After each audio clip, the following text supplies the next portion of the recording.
Hello friends, मेरा नाम है मेहुल शर्मा और आपका स्वागत है मेरी इस नई वीडियो में। चलिए शुरू करते हैं।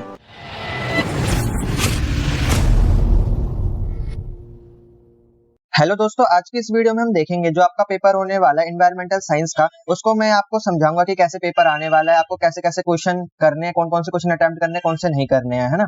और उनके क्या क्या आंसर है हम दोनों के लिए देखेंगे। ये हिंदी मीडियम और इंग्लिश मीडियम दोनों के लिए होने वाली है। दोस्तों, इससे पहले मैं इसकी इंपॉर्टेंट क्वेश्चन की वीडियो बना चुका हूं, आपको इमेज में दिख रही होगी। मैं इसका लिंक वीडियो का डिस्क्रिप्शन में भी दे दूंगा, ऊपर आई बटन में भी आपको इसकी वीडियो की लिंक दिख रही होगी, तो आप जाके इसको पहले देख लीजिएगा, क्योंकि इसमें सारे इंपॉर्टेंट क्वेश्चन है और इनमें से बाहर कुछ भी नहीं आने वाला, तो इनको आप देख लीजिएगा, ठीक है। और जितना हो सके अपने दोस्तों के साथ शेयर कर दीजिएगा, ताकि वो एग्जाम के टाइम पे इधर उधर ना भटके, उनको पता चल जाए कि कैसे पेपर आने वाला है, कैसे क्वेश्चन हमें अटेम्प्ट करने हैं और क्या क्या इंपॉर्टेंट क्वेश्चन है। तो जल्दी से अपने दोस्तों के साथ और अपने ग्रुप में शेयर कर दीजिए। अब देखिए, हम सबसे पहले समझेंगे जो हमारा पेपर होने वाला है उसका फॉर्मेट क्या है। तो देखिए, आपका जो पेपर होने वाला है ये 2.5 घंटे का होने वाला है, 2 घंटे 30 मिनट का होने वाला है। और इसमें 3 पार्ट है आपके, पार्ट ए, पार्ट बी और पार्ट सी। पार्ट ए है 1 घंटे का और बी और सी है 45 मिनट के। तो आपको देखिए, जो ये पेपर होने वाला है 70 नंबर का होने वाला है। जो पार्ट ए है वो 30 नंबर का है और जो पार्ट बी है और सी है 20-20 नंबर के होने वाले हैं। अब देखिए, जो पार्ट ए है उसमें आपको 3 क्वेश्चन अटेम्प्ट करने हैं और जो पार्ट बी है और पार्ट सी है उसमें आपको 2-2 क्वेश्चन अटेम्प्ट करने हैं। तो टोटल आपको 7 क्वेश्चन अटेम्प्ट करने हैं, तो ये आप याद रखिएगा। और देखिए, जो पार्ट ए है उसका जो पहला क्वेश्चन है वो कंपलसरी है, तो यानी वो तो आपको करना ही है, ठीक है। तो देखिए, जो पार्ट ए है इसमें सबसे पहले आपको आएंगे शॉर्ट नोट लिखने को। देखिए, आपको कोई भी वर्ड दे दिए जाएंगे, जैसे कि देखिए सॉइल इरोजन क्या है, लिथोस्फीयर क्या है, प्राइमरी प्रोडक्टिविटी क्या है ना, जियोथर्मल एनर्जी क्या है। तो ऐसे आपको वर्ड दे देंगे और इस पर आपको शॉर्ट नोट लिखना होता है, ठीक है। तो देखिए, आप अगर इसको अच्छे से करना चाहते हैं तो आप जो भी देखिए जो पीडीएफ है ना एनवायरमेंटल साइंस की, उसकी जो ग्लोरी है उसको आप अच्छे से पढ़ के जाइएगा। अगर आप इस सारे चैप्टर की ग्लोरी पढ़ लेते हैं ना तो आप इसको आसानी से कर सकते हैं। और देखिए, इसमें आपको 6 दिए जाएंगे, कोई आपको 5 करने हैं और ये पांचों एक एक नंबर के होने वाले हैं। तो देखिए, पहला है हमारा सॉइल इरोजन। तो देखिए, सॉइल इरोजन क्या होता है कि जो टॉप मोस्ट लेयर होती है ना, मतलब जो भी ग्राउंड है उसकी जो टॉप मोस्ट लेयर होती है, जो फर्टाइल लेयर होती है, अगर वो हट जाती है तो उसको हम बोलते हैं सॉइल इरोजन। तो देखिए, ये हिंदी और इंग्लिश दोनों मीडियम के लिए होने वाली है, तो मैं आंसर दोनों मीडियम के लिए लगाऊंगा, ठीक है। तो आपको हिंदी में मिलेगा आंसर और इंग्लिश में भी मिलेगा, तो आप दोनों में इसको वीडियो को पॉज करके पढ़ सकते हैं आंसर। और साथ में मैं आपको सॉइल इरोजन की इमेज भी दिखाता चलूंगा, है ना, हर चीज की इमेज दिखाऊंगा ताकि आपको पेपर में अच्छे से वो चीज याद रहे, तो आपको इमेज देख के और अच्छे से समझ आ जाएगा। तो आप इमेज में भी देख सकते हैं। देखिए, जो ऊपर की जो टॉप मोस्ट लेयर है, जब अगर पानी की वजह से हो या हवा की वजह से हो, अगर ये हट जाती है ना, तो ऊपर की जब लेयर हट जाती है मिट्टी की, तो इसी को हम बोलते हैं सॉइल इरोजन। और हिंदी में से बोलते हैं मृदा अपरदन, यानी ऊपर की जो मृदा है, यानी जो टॉप मोस्ट लेयर है वो हट जाती है, तो उसको अपरदन बोलते हैं। अगला है लिथोस्फेयर। तो देखिए, लिथोस का मतलब होता है चट्टान यानी पत्थर, और स्फेयर का मतलब आसपास की चीजें। तो देखिए, जो भी हमारी जमीन हो गई, और देखिए आप इमेज में भी देख सकते हैं, आपको देखिए पहाड़ दिख रहे हैं और सामने जो सी बेड दिख रहा है, ये सब भी क्या लिथोस्फेयर में ही आएगा। जो पानी का अंदर का है ना वो नहीं आएगा, जो पानी का जो सी बेड है ना, ऊपर की जो लेयर है वो सब लिथोस्फेयर में आएगी। और जितनी भी चट्टानें होगी, पहाड़ हो गई, लैंड हो गया ना, और जितने भी देखिए कोर होगी, मेंटल होगी, जितने भी नीचे की जो लेयर्स होती हैं, ये सारी क्या लिथोस्फेयर में आती हैं। और तो और जितना भी जो टेरेस्ट्रियल इकोसिस्टम होता है, जैसे कि फॉरेस्ट हो गया, ग्रासलैंड हो गया, डेजर्ट्स हो गए, ये सब भी लिथोस्फेयर में ही आते हैं। तो देखिए, डिस्क्रिप्शन में आपको इसकी प्लेलिस्ट मिल जाएगी, उसमें मैंने आपको ये पहला चैप्टर पढ़ा रखा है, तो आप इसको डीप में पढ़ना चाहे तो पढ़ सकते हैं, ठीक है। और जो मोस्ट इंपॉर्टेंट क्वेश्चन की मैंने जो बताया ना, उसमें मैंने भी इसको एक्सप्लेन करा हुआ है, तो मोस्ट क्वेश्चन जो 20 बताया ना, उनको अच्छे से पढ़ के जाइएगा। और जो ग्लोरी है ना, ग्लोरी तो पढ़ के जाएगा जरूर। ग्लोरी आएगी अगर कब कर लेते हैं ना, तो आप ये आसानी से कर सकते हैं शॉर्ट नोट को। और अगला है प्राइमरी प्रोडक्टिविटी। तो देखिए, मैं इसको शॉर्ट में समझा देता हूँ, दो होते हैं, एक तो प्राइमरी प्रोडक्टिविटी होती है और एक ग्रॉस प्रोडक्टिविटी होती है। तो इन दोनों का अच्छे से पढ़ के जाइएगा, इन दोनों के अंदर डिफरेंस भी आ सकता है, आपको पूछ सकता है कि प्राइमरी क्या है, ग्रॉस में डिफरेंस क्या है। तो इसको मैं आसानी से आपको पेपर में याद रहे तो इसको बता देता हूँ। अब देखिए, आप मान लीजिए आपने जितना भी खाना बनाया, तो आपने कितना खाना बनाया उसको हम बोलेंगे प्राइमरी प्रोडक्टिविटी। अब देखिए, आपने खाना बनाया और उसको खा लिया और बाकी का खाना आपने स्टोर कर दिया, तो जितना खाना आपने स्टोर करा उसको हम बोलते हैं ग्रोस प्रोडक्टिविटी।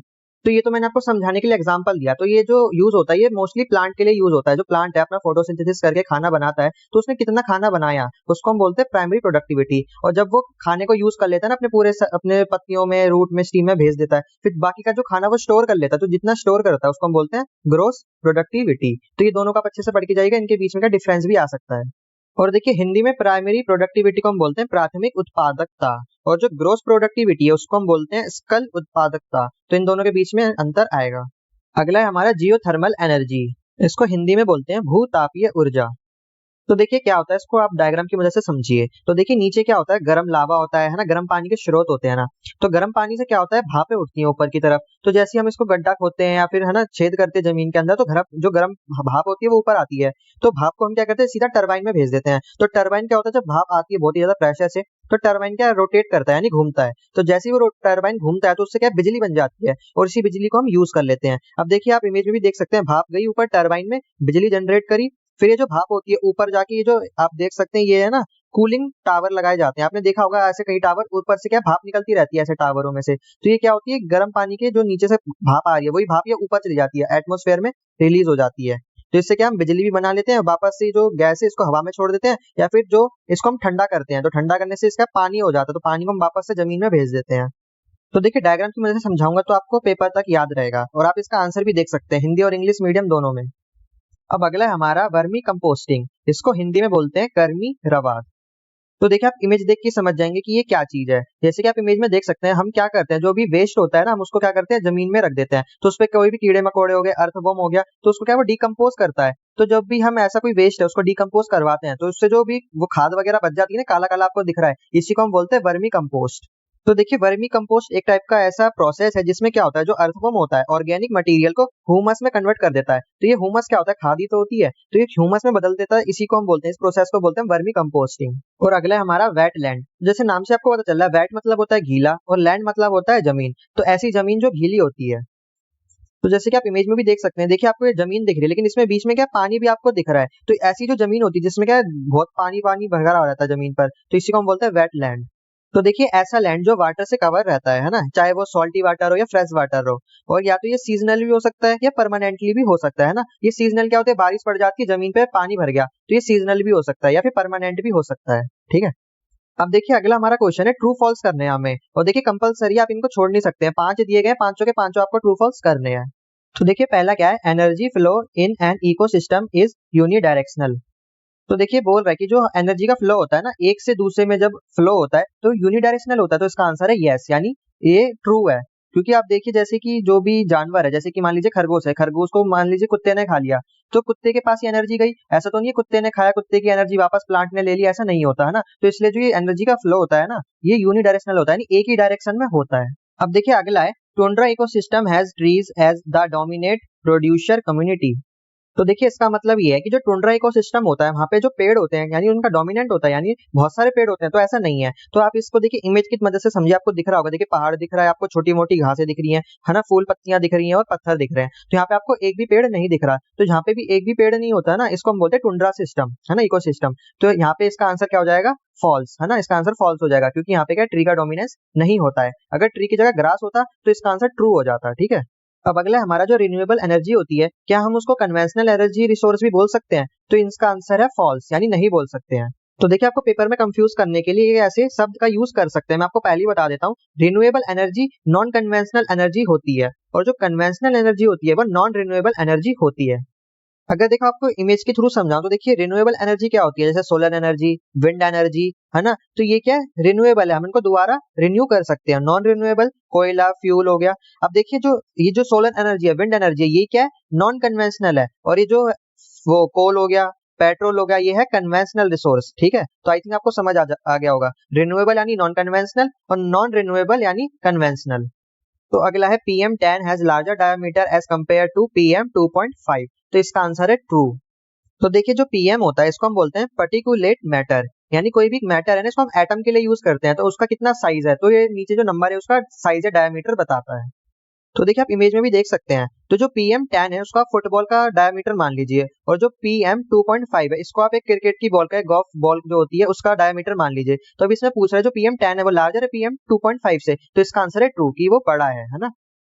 अब अगला है हमारा जो मैंग्रोव फॉरेस्ट होता है वो हाईली प्रोडक्टिव इकोसिस्टम होता है, तो इसका आंसर है ट्रू, वो हाईली प्रोडक्टिविटी उसमें होती है। आप इसको इमेज के थ्रू समझिए, आपको इमेज दिख रही होगी, आपको देखिए पेड़ दिख रहे हैं और इनकी आप जड़ें देख सकते हैं, डायरेक्ट पानी में जा रही है इसकी जड़ें, तो इनको क्या है, धूप भी अच्छी मिल रही है और पानी भी अच्छा मिल रहा है, तो इनकी प्रोडक्टिविटी क्या होगी, वो भी ज्यादा होगी। तो देखिए किसी भी फॉरेस्ट की तुलना में जो मैंग्रोव फॉरेस्ट होता है इसकी प्रोडक्टिविटी सबसे ज्यादा होती है। अब अगला हमारा क्वेश्चन है, हमें शॉर्ट नोट लिखना है, हमको 3 दे दिए, इसमें से किसी 2 के ऊपर हमें शॉर्ट नोट लिखना है। तो देखिए पहला क्या है, गंगा एक्शन प्लान। तो देखिए जो गंगा एक्शन प्लान था इसको 1986 में स्टार्ट किया गया था। तो इसका ऑब्जेक्टिव ये था, जो हमारी गंगा है वो काफी ज्यादा पॉल्यूटेड है, तो इसको साफ करना है हमें। तो इसको 1986 में, ये आपको याद रखनी है डेट, इसको स्टार्ट किया गया था प्लान को। और ये जो प्लान था ये 100% सेंट्रलाइज था, यानी ये सेंटर का था, किसी भी स्टेट का नहीं था ये। और देखिए इस प्लान की मदद से क्या हुआ कि जो हमारी रिवर गंगा है इसको नेशनल रिवर घोषित कर दिया गया। तो इंडिया की जो नेशनल रिवर है वो है गंगा रिवर। और देखिए इसको, प्लान को किसने घोषित किया था, लॉन्च किया था? श्री राजीव गांधी ने, जो हमारे क्या थे, प्राइम मिनिस्टर थे उस टाइम के। अब देखिए अगला क्या है, harmful impacts of mining on environment. तो देखिए आपको बताना है कि जब भी हम माइनिंग करते हैं तो उससे हमारे एनवायरनमेंट में क्या क्या हार्मफुल इम्पैक्ट पड़ते हैं। तो जैसे कि एक इम्पैक्ट ये होता है कि जब भी हम खदान में से खुदाई करते हैं तो उसमें जो ऐसे केमिकल होते हैं ना, ऐसे वो जमीन पे पड़ते हैं, तो जमीन को क्या करते हैं, वो उसकी जो फर्टिलिटी है वो गंदी कर देते हैं, खराब कर देते हैं। तो सॉइल की अपनी फर्टिलिटी लूज कर देता है। तो इससे क्या होता है, हम वहाँ पे खेती नहीं कर सकते, वो जमीन क्या बंजर हो जाती है, उसका डेजर्टिफिकेशन हो जाता है, जमीन फिर किसी काम की नहीं रहती है जब उसमें अगर माइनिंग के जो भी पार्टिकल्स है वो आ जाते हैं तो। और देखिए जब भी हम माइनिंग करते हैं तो उसमें क्या होता है, जो पार्टिकल है वो रिवर वगैरह में भी जा सकते हैं, पानी में भी जा सकते हैं। इससे क्या होता है, हमारा जो वाटर है वो भी पॉल्यूटेड हो सकता है। और अगर देखिए जो भी काम कर रहे होते हैं वहाँ पे जो वर्कर्स होते हैं, उनके जो अंदर है वो भी चले जाते हैं करंट वगैरह, तो उनके भी हेल्थ वो इश्यूज हो सकते हैं, उनको बीमारी आ सकती है, वो बीमार पड़ सकते हैं। तो काफी ज्यादा नुकसान होता है एनवायरमेंट को। तो देखिए जमीन पे गिरेगा तो जमीन खराब हो जाएगी, पानी में इसके कण जाएंगे तो जो मछलियां हैं वो भी मर जाएंगी, पानी भी दूषित हो जाएगा, हवा में फैलेगा तो इंसानों के लिए हार्मदायक है, और जो भी जानवर वगैरह जितने भी लिविंग ऑर्गेनिज्म है उनके लिए भी हार्मफुल है। तो ये सारे इंपैक्ट होते हैं माइनिंग के। अब अगला है इकोसिस्टम सर्विसेज। जो इकोसिस्टम है कौन कौन सी हमें सर्विसेज देता है। देखिए इकोसिस्टम हमें कई सारी सर्विसेज देता है, जैसे कि हमें क्लीन वाटर देता है ना, पानी पीने के लिए क्या साफ पानी देता है इकोसिस्टम। इकोसिस्टम हमें साफ हवा देता है ना, और ऐसे बैक्टीरिया देता है जो हमारे वेस्ट को डिकम्पोज कर देते हैं, है ना। और क्या क्या देता है हमें, फ्लावर्स देता है ना, इतने खूबसूरत फ्लावर्स होते हैं। और हमें ट्रीज देता है, पेड़ देता है जो ऑक्सीजन छोड़ते हैं और हमें क्या सांस लेने में हेल्प करते हैं। इकोसिस्टम हमें क्या फ्रूट देता है, वेजिटेबल्स देता है ना, फूड भी देता है हमें, और भी कई सारी चीजें, हमें लैंड देता है, सॉइल देता है ना, हमें मिनरल्स देता है, इतने सारे। तो इकोसिस्टम से हमें कई सारी चीजें मिलती हैं। तो मैंने आपको तीनों को एक्सप्लेन कर दिया, इसमें से आप कोई भी दो कर सकते हैं। अब अगला हमारा थर्ड क्वेश्चन है, हमें बताना है कि लैंड डिग्रेडेशन क्या होता है और इसके हमें कॉजेज बताने की क्या क्या कॉजेज होते हैं। तो देखिए सबसे पहले आप इमेज देखिए, इमेज में आप देख सकते हैं, देखिए जमीन कैसी इसमें दरारें पड़ गई है ना। तो ये क्या हो गया, इसका लैंड का डिग्रेडेशन हो गया है। अब इसमें आप खेती नहीं कर सकते है ना, इसकी जितनी भी जो फर्टिलिटी थी ना वो सब खत्म हो चुकी है। तो जब आप जमीन जो होती है अपनी फर्टिलिटी लूज कर देती है, जब वो किसी काम की नहीं रहती है, उस पर आप खेती नहीं कर सकते या उस पर कोई घास वगैरह भी नहीं उगेगी, तो किसी काम की जब जमीन नहीं रहती है तो उसको हम बोलते हैं लैंड डिग्रेडेशन। और देखिए इसके कॉजेज क्या है, इसके कॉजेज है ह्यूमन एक्टिविटी, तो हमारी वजह से भी हो जाता है या फिर नेचुरल भी हो सकता है। अगर बारिश वगैरह ज्यादा पड़ जाती है जमीन पर तो सॉइल इरोजन होता है, इससे क्या लैंड डिग्रेडेशन भी हो जाता है। और हवा चलती है उसकी वजह से भी हो सकता है। जो जानवर वगैरह होते हैं वो ज्यादा घास वगैरह चर लेते हैं, उसकी वजह से भी हो सकता है ना। माइनिंग करते हैं, माइनिंग की वजह से भी क्या लैंड डिग्रेडेशन हो जाता है। अगर बाढ़ वगैरह आ जाती है तो भी लैंड डिग्रेडेशन हो जाता है। तो उसके कई सारी कॉजेज हैं। अगला आपको बताना है social, economic and environmental impact of desertification.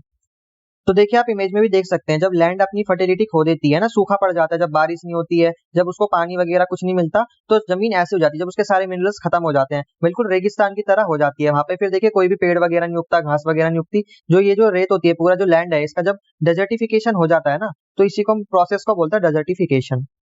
और देखिए मैंने आपको दोनों में अंतर भी बताया, लैंड डिग्रेडेशन में और डेजर्टिफिकेशन में। तो आप मेरी प्रीवियस वीडियो देख सकते हैं, आपको मैं डिस्क्रिप्शन में प्लेलिस्ट के लिंक दे दूंगा, वहां पे जाके वीडियो देख सकते हैं। उसमें मैंने आपको क्लियरली बताया कि लैंड डिग्रेडेशन और डेजर्टिफिकेशन क्या होते हैं। अब देखिए डेजर्टिफिकेशन के हमारे ऊपर क्या क्या इम्पैक्ट होता है। तो देखिए सोशल इम्पैक्ट क्या होता है, हम उस जमीन पर खेती नहीं कर सकते, हम अपने जानवरों को उस जमीन पर पालन पोषण नहीं कर सकते जानवरों का। और देखिए जैसे कि जो जमीन है उनका अगर डेजर्टिफिकेशन हो जाता है तो अब हम उसमें खेती नहीं कर सकते, तो इसकी वजह से क्या होता है, हमारा जो स्टॉक होता है उसमें कमी आ जाती है, स्टॉक कमी आ जाती है, तो जितने भी हमारा जो खाना वगैरह उसके दाम प्राइस बढ़ जाते हैं, तो इकोनॉमिक भी काफी फैक्ट उस पर असर पड़ता है, इकोनॉमिकली भी। अब देखिए एनवायरमेंटल क्या इम्पैक्ट पड़ता है। तो देखिए वहां के जो भी मान लीजिए जमीन पर कोई भी जानवर रहते हैं, वो जमीन सूख गई, किसी काम की नहीं रही, तो अब वहां पे क्या जानवर भी अब उनको कहीं और जाना पड़ेगा, जितनी भी इतनी बड़ी पॉपुलेशन है उनको क्या एक जगह से दूसरी जगह जाना पड़ेगा, है ना, पानी के लिए, है ना, अच्छा घास फूस के लिए, तो उनको भी शिफ्ट करना पड़ेगा। तो एनवायरमेंटली भी काफी इम्पैक्ट पड़ता है। अब देखिए क्वेश्चन 4 है, इसमें हमें क्या करना है, हमें इसमें आलोचना करनी है, किसकी करनी है, गवर्नमेंट की। गवर्नमेंट ने जो भी कदम उठाए हैं, जो भी एक्ट बनाए हैं नदियों को साफ करने के लिए, लेकिन अभी तक क्या हुआ है, नदियां तो साफ हुई नहीं है। जैसे कि यमुना रिवर है, अभी भी कितनी गंदी है, हमारे घरों में भी अभी कितना गंदा पानी आता है। तो हमें गवर्नमेंट की आलोचना करनी है और उनको बताना है कि गवर्नमेंट ने क्या क्या कदम उठाए हैं और उनका काम हुआ है कि नहीं हुआ है। तो देखिए जैसा कि आप देख सकते हैं 1974 में ये अधिनियम लाया गया था, प्रदूषण की रोकथाम और नियंत्रण। और 1986 में भी एक अधिनियम लाया गया था, प्रोटेक्शन एक्ट को लाया गया था। और ईटीपी को इंस्टॉल किया गया था, इन्फ्लुएंट ट्रीटमेंट प्लांट्स। तो इससे क्या होता था, ये जो रिवर है इसको साफ कर रहा था ईटीपी। तो ये सारे इनिशिएटिव गवर्नमेंट के द्वारा उठाए गए थे, तो इन्हीं की आपको आलोचना करके अपना आंसर लिखना है। तो देखिए टोटल इसमें 4, पहले पार्ट में कितने 4, आपको इसमें से कोई 3 करने हैं और पहला कंपलसरी है, तो यानी 2, 3, 4 में से आपको कोई 2 क्वेश्चन करने हैं। अब हम चलते हैं अपने पार्ट बी पर। अब देखिए पार्ट ए में तो सीधा सीधा क्वेश्चन पूछे गए थे, सीधे सीधे आपको आंसर लिखने थे, लेकिन पार्ट बी में आपकी एनालिटिक एबिलिटी को देखा जाएगा कि आप कितना ज्यादा एनालिसिस कर सकते हैं। तो इसमें जहाँ तक आपको टेबल दे देंगे या फिर कोई भी आपको ग्राफ दे सकते हैं, पिक्टोग्राफ भी देख सकते हैं, तो इसमें आपको डायग्राम भी दे सकते हैं। अभी मैं आपको दिखाऊंगा डायग्राम कैसे मिल सकता है, उसमें से क्वेश्चन पूछे जा सकते हैं। तो ये जो पार्ट बी है आपका एनालिटिक होने वाला है। तो देखिए क्वेश्चन नंबर 5 में क्या बोल रहा है, आपको 17 सस्टेनेबल गोल होते हैं, आपको इसमें से कुछ दिए गए हैं, जैसे कि गोल नंबर 2, गोल नंबर 6 और गोल नंबर 11, और टोटल कितने 17 होते हैं। तो देखिए गोल नंबर 2 क्या है, जीरो हंगर, यानी हंगर को बिल्कुल खत्म करना है। तो छठा क्या है, क्लीन वाटर एंड सैनिटाइजेशन, और गोल 11 है हमारा सस्टेनेबल सिटी एंड कम्युनिटी। तो इसमें से बोल रहा है कि आपको कोई 2 इसमें से आपको चूज करने, कोई 2 गोल पे आपको लिखना है। आपको क्या लिखना है, 5 स्टेप्स बताने हैं कि किसी भी कंट्री को ऐसे कौन से 5 कदम उठाने चाहिए इन गोल को अचीव करने के लिए। तो देखिए आपका जो पेपर होगा ना, उसमें आपको ये सेम क्वेश्चन आ सकता है कि आपको गोल्स दे दिए जाएंगे और पूछा जाएगा कि 5 कदम क्या आप उठा सकते हैं। तो मैंने इनको आपको अच्छे से एक्सप्लेन करा हुआ है अपनी वीडियो में, ठीक है। सारे गोल्स जो 17 के 17 गोल्स है उनको बताया हुआ है, तो उनको अच्छे से पढ़ लीजिएगा इन 17 गोल्स को। अब इसमें से कोई 2 करने में आपको तीनों ही बता रहा हूँ। अब देखिए गवर्नमेंट यानी कोई भी सरकार है किसी भी देश की, वो क्या कर सकती है जीरो हंगर के लिए। तो देखिए गवर्नमेंट क्या कर सकती है, जो भी 2 साल के बच्चे हैं, 2 साल के या उसके कम के बच्चे, उनकी जो स्टंटिंग है उसको कम कर सकती है। तो इसका मतलब ये कि जो सरकार है उसको 2 साल के बच्चे और उससे जो कम के हैं उन पर ज्यादा ध्यान देना चाहिए, उनके पालन पोषण पे ज्यादा ध्यान देना चाहिए, उनकी ग्रोथ पे ध्यान देना चाहिए। मतलब वो उनको भूखा ना, मतलब खाना मिले उनको, वो भूख से ना मरे 2 साल से कम के बच्चे, तो सरकार को ये सुनिश्चित करना चाहिए। और क्या है, सरकार को साल भर भोजन की उपलब्धता सुनिश्चित करनी चाहिए, मतलब साल भर में भोजन खत्म ना हो, साल भर हमेशा भोजन रहे, तो सरकार को ये सुनिश्चित करना चाहिए। और क्या कर सकती है, स्थिर खाद्य प्रणाली बना सकती है। और जो छोटे किसान होते हैं ना, उनकी जो वेतन है उनमें बढ़ोतरी कर सकती है, जिससे उनको क्या ज्यादा वेतन मिले और ज्यादा ज्यादा वो मेहनत करके ज्यादा ज्यादा प्रोडक्टिविटी बढ़ाए। और जो भी खाने की बर्बादी होती है ना, उनको कम करना चाहिए। तो ये कुछ 5 स्टेप्स हैं जो गवर्नमेंट जीरो हंगर के लिए ले सकती है। अब देखिए क्लीन वाटर और सैनिटाइजेशन के लिए क्या क्या कदम उठाए जा सकते हैं। तो देखिए पहला कदम ये हो सकता है कि जो भी जो यूज्ड मोटर ऑयल होता है ना, मतलब मोटर में जो आप देख सकते हैं ग्रीस वगैरह जो ऑयल वगैरह डलता है, इससे हमारा जो वाटर है वो काफी ज्यादा पोल्यूटेड हो जाता है, तो इसको हमें रिसाइकिल करना चाहिए। और क्या है, जो देखिए जो कार वॉश, हम कार को धोते हैं तो ऐसे ऐसे केमिकल का यूज करते हैं जिससे वाटर को हम पोल्यूट कर देते हैं। तो जो कमर्शियल कार वॉश होते हैं जहाँ पे कार सारी धुलती हैं, हमें उसका यूज करना चाहिए। और जितनी भी कीचड़ वगैरह है, नाली वगैरह है, उनको हम साफ कर सकते हैं। और क्या है, जो भी हम खेती वगैरह करते हैं उसमें जो फर्टिलाइजर्स का यूज करते हैं, उसको हम क्या है, जो कम फर्टिलाइजर जो होते हैं ना, जो कम केमिकल वाले, उनको यूज करना चाहिए। मोस्टली जो ह्यूमस होता है उसका यूज करना चाहिए, जो नेचुरल खाद होती है ना उसका यूज करना चाहिए, फर्टिलाइजर्स का कम करना चाहिए। और देखिए जो फास्फोरस होता है इसका बहुत ज्यादा यूज होता है खेती में, तो इसको भी हमें कम यूज करना चाहिए। जितना भी कूड़ा कचरा है वो सब हमें नहीं फेंकना चाहिए। तो गवर्नमेंट को ये 5 स्टेप उठा सकती है, ऐसे कानून बना सकती है कि कोई भी अगर गार्बेज फेंकेगा तो उस पर क्या फाइन लगेगा। तो ऐसे करके कई सारे नियम बना सकती है, तो ऐसे करके आप लिख सकते हैं। और देखिए सस्टेनेबल सिटी और कम्युनिटी के लिए क्या कर सकती है सरकार, जो शहरी कृषि है ना उसको बढ़ावा दे सकती है, क्योंकि गांव में तो देखिए बहुत खेती होती है लेकिन शहरों में खेती नहीं होती है, तो उसको बढ़ावा देने के लिए वो कुछ भी सरकार अपने कदम उठा सकती है। देखिए गवर्नमेंट जो स्वास्थ्य आहार होता है ना उसको प्रोत्साहन दे सकती है, कि मतलब सबको कह सकती है, ऐसा नियम बना सकती है कि सबको क्या हेल्दी खाना ही लेना है। और देखिए क्या कर सकती है, जो भी जो मिलावट करते हैं ना खाने पीने में, उनके लिए एक सख्त कानून बना सकती है और उन पर रोक लगा सकती है। और देखिए कुछ ऐसे प्रावधान बना सकती है जिससे क्या भोजन की बर्बादी ना हो। जैसे आप देख सकते हैं शादी ब्याह में क्या होते हैं, बहुत सारा खाना बच जाता है, तो ऐसा कुछ नियम बना देना चाहिए कि इतना खाना क्या आप गरीबों में दान कर सकते हैं, ऐसे कुछ लॉज बना सकती है। और देखिए हमें एक स्वस्थ वातावरण मिले, एक अच्छी हवा मिले, उसके लिए हम क्या बना सकते हैं ना, पेड़ लगा सकते हैं, पार्क वगैरह बनाया जा सकते हैं, है ना, सभी लोग क्या उसमें घूम सके। तो देखिए हमें कम्युनिटी की हेल्प करनी है, तो कम्युनिटी की हेल्प कैसे कर सकते हैं, पार्क वगैरह बना के, सड़कें बनाकर, और भी कई सारी चीजें बनाकर। और देखिए सरकार क्या कर सकती है, जो शहर है उसको गांव से जोड़ सकती है ना, रोड बनाकर, हाईवेज बनाकर, जिससे क्या होगा, गांव के लोगों का भी फायदा होगा और शहर के लोगों का भी फायदा होगा।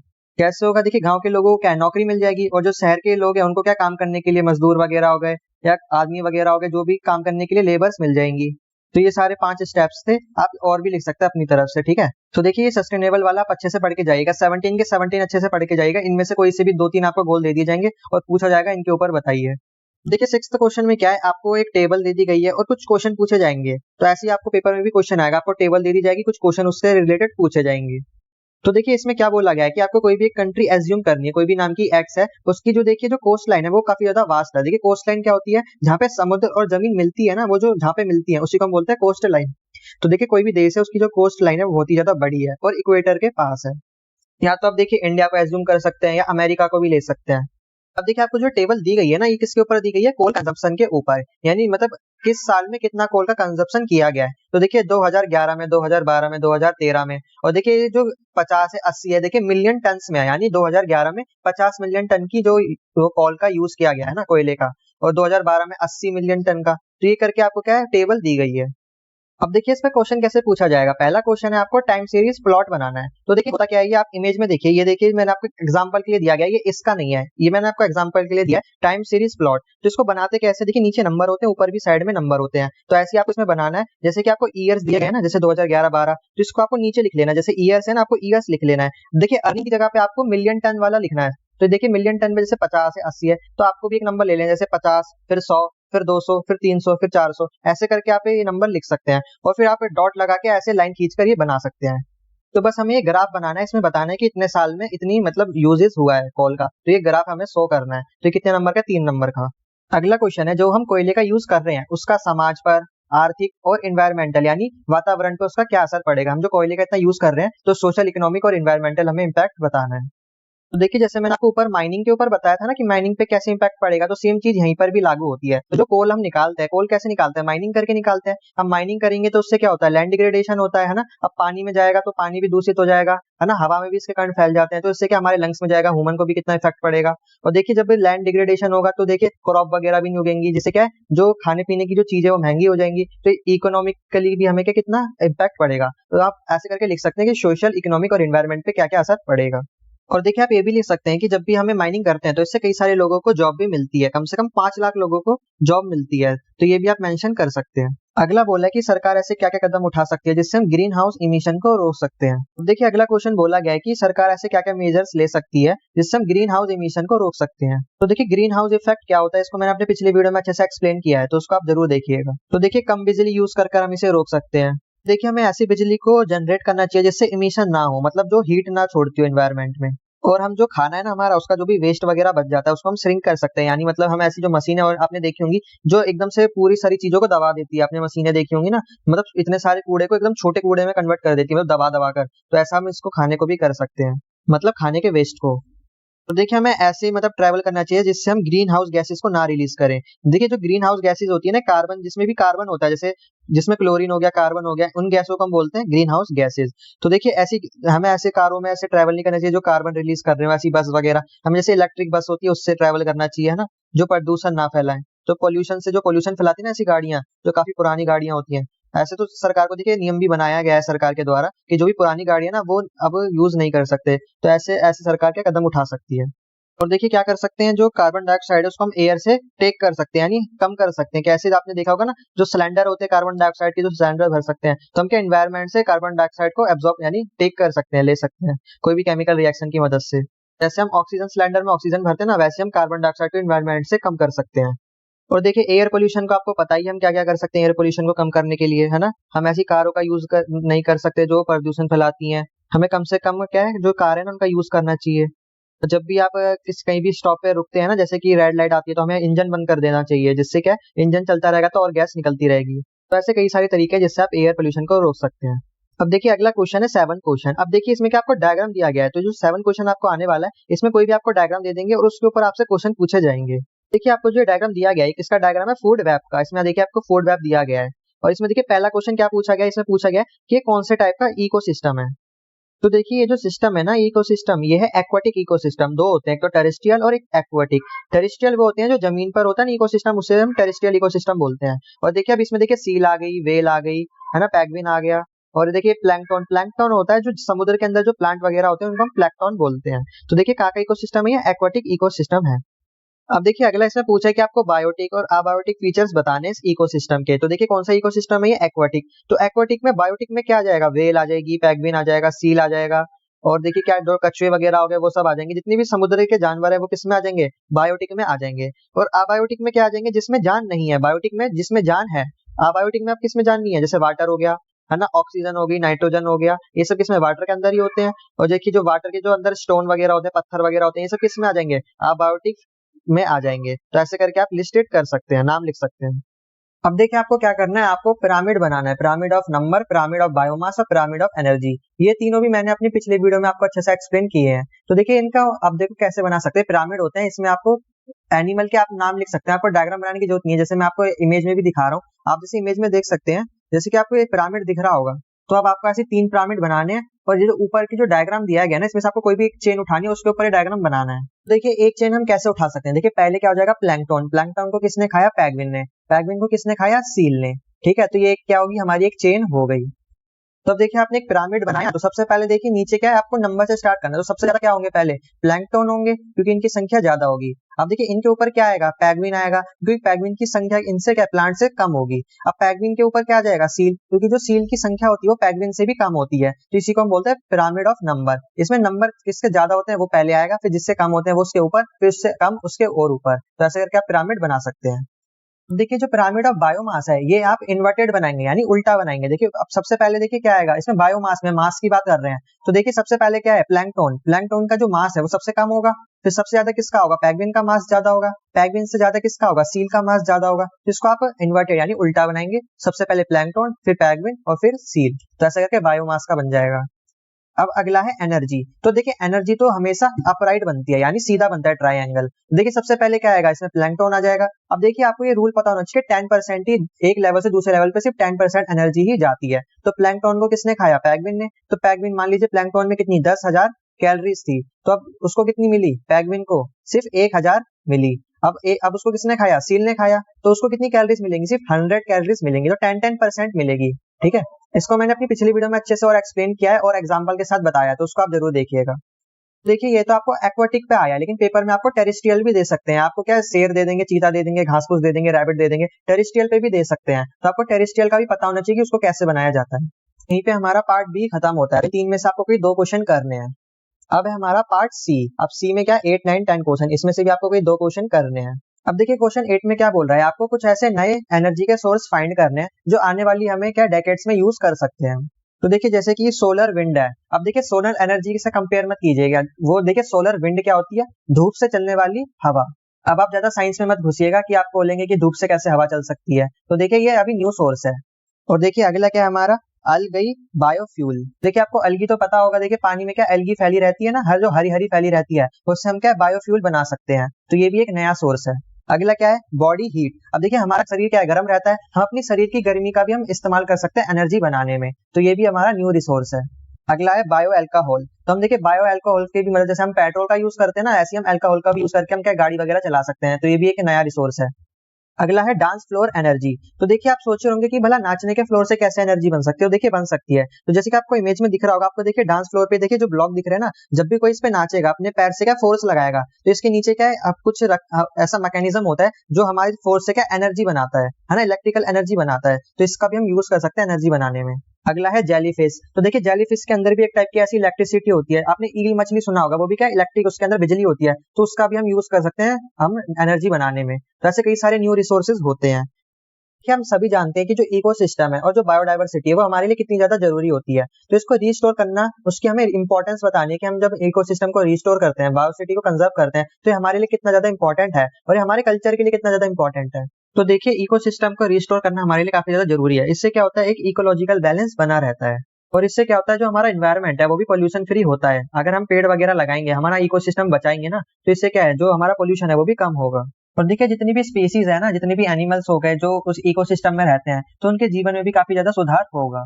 और देखिए बायोडायवर्सिटी भी हमारे लिए काफी ज्यादा जरूरी होती है, इसको कंजर्व करना हमारे लिए काफी ज्यादा इंपॉर्टेंट होता है। इससे क्या होता है, इकोसिस्टम की प्रोडक्टिविटी बढ़ती है।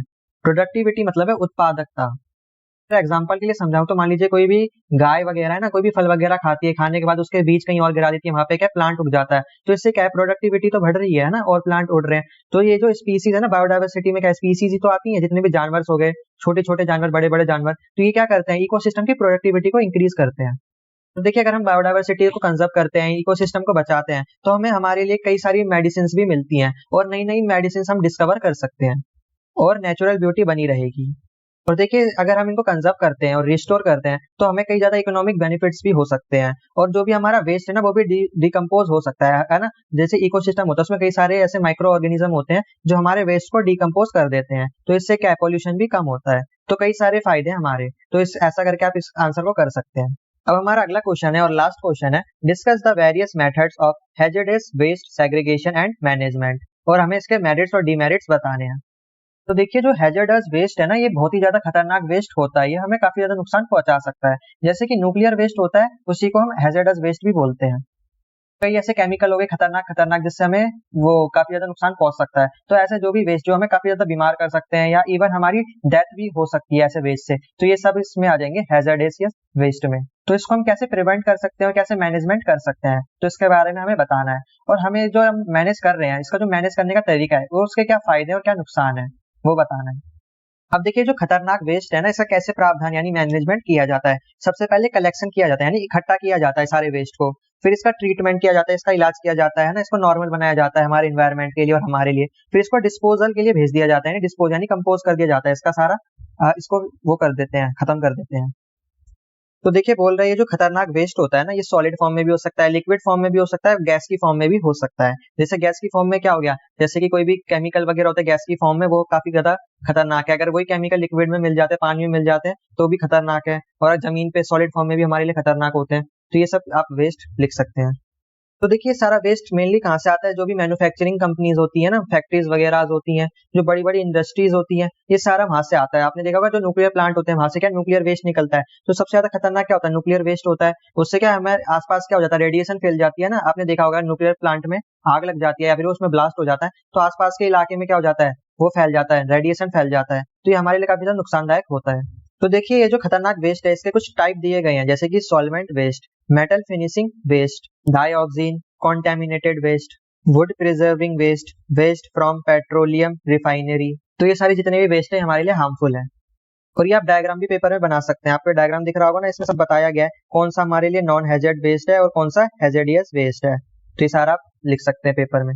अब देखिए क्या क्या मेथड्स हैं, है ना। सबसे पहला मेथड है लैंड फिल, तो मतलब जमीन को ऊपर उठाने में हम कचड़े का यूज कर सकते हैं।